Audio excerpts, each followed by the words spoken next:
tiene una novedad absolutamente radical. Todos estos mitos creían que estas divinidades constantemente morían. Y hasta la venida del cristianismo, y solamente por la venida del cristianismo, las visiones religiosas e históricas, o sea, no solamente religiosas, cíclicas, dominaban la visión de la humanidad. Todas las religiones y todas las culturas se guiaban por los ciclos. ¿Por qué? Porque los ciclos eran lo que marcaban absolutamente todos los ritmos de la vida. Los ciclos de las estaciones, otoño, invierno, primavera, verano. Los ciclos lunares, las fases, las 12 fases de la luna llena que completan un año. El círculo alrededor del Sol, completo, en toda la órbita que marca un año. Los ciclos agrarios de siembra, cosecha y esterilidad de la tierra, todo era cíclico. Y estas divinidades resucitaban y morían, y resucitaban y morían, y resucitaban y morían, y volvían a resucitar.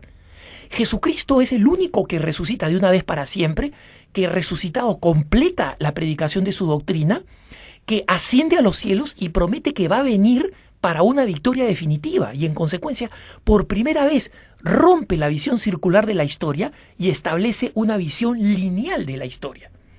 Hoy en día no podría existir el marxismo, que cree en un paraíso terrenal comunista. No podría existir el liberalismo secularista de la Revolución Francesa, de llegar a la sociedad perfecta, iluminada, de unidad, igualdad y fraternidad. No podría existir los mitos tecnofílicos de hoy en día, que creen que a través de la tecnología vamos a llegar a un bienestar supremo que va a solucionar todos los problemas del hombre. No existiría la capacidad de pensar en un futuro mejor, lineal, que nos lleva ascendentemente hacia un momento definitivo, si eso no hubiera sido proporcionado por la nueva mentalidad que trajo el cristianismo.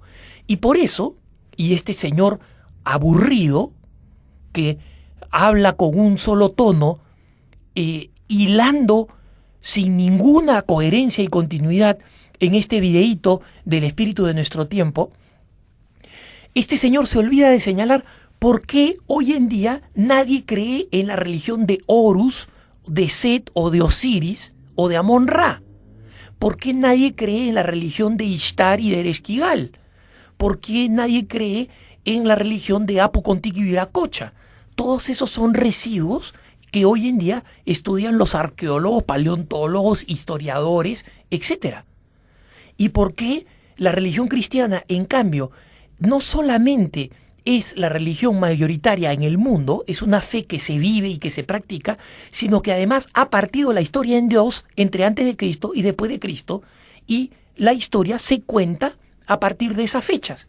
En ese videíto que está contando las horas y los días y los años, ese solo videíto con el cual este señor ha grabado su video para hablar en contra del cristianismo, está dando testimonio de que el cristianismo ha revolucionado su historia, porque el señor está hablando del año 2008, ¿y qué año 2008 es?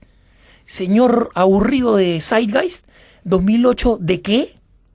2008 de la era cristiana, para su información, telegrama para el señor, 2008 de la era cristiana. Entonces, pues, que algunos cristianos se sientan inquietos porque alguien viene a apilar argumentos bobalicones de que hay mitos y leyendas y creencias que coinciden con el cristianismo. Yo les voy a decir qué cosa hicieron los primeros evangelizadores con esos mitos y leyendas. Los jesuitas, cuando llegaron a las distintas tierras de evangelización, encontraron en esos mitos y leyendas que se parecían a las creencias cristianas, lo que ellos llamaron semina verbi, semillas del verbo, y aprovecharon esa semilla del verbo para predicar. Le dijeron a los quichuas: oye, ustedes no necesitan matar una llama cada año, porque Dios Padre, el Apu Supremo, nos ha mandado a su Hijo único que ha muerto como el Cordero de Dios que quita los pecados del mundo de una vez para siempre. Entonces ahora tenemos que celebrar la Sagrada Eucaristía, que conmemora ese sacrificio. Ya no hay que hacerlo de nuevo, hay que conmemorarlo, ¿no? ¿Por qué? Porque se ha entregado de una vez para siempre.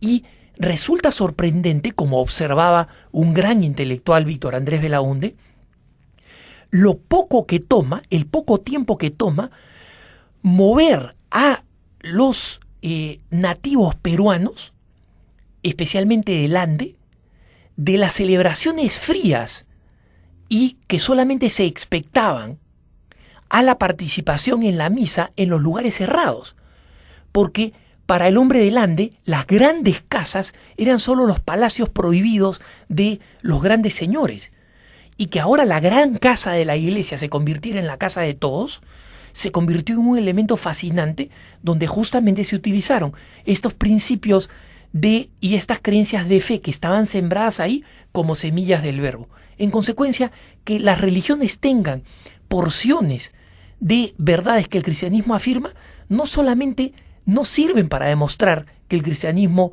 es supuestamente falso, sino por el contrario, nos sirven de trampolín para poder evangelizar esas religiones, porque eso es lo que hicieron los primeros misioneros y es lo que siguen haciendo hoy los misioneros que se encuentran en las fronteras evangelizadoras, especialmente en el África, en el sudeste asiático y en Oceanía. Que tengas un buen día.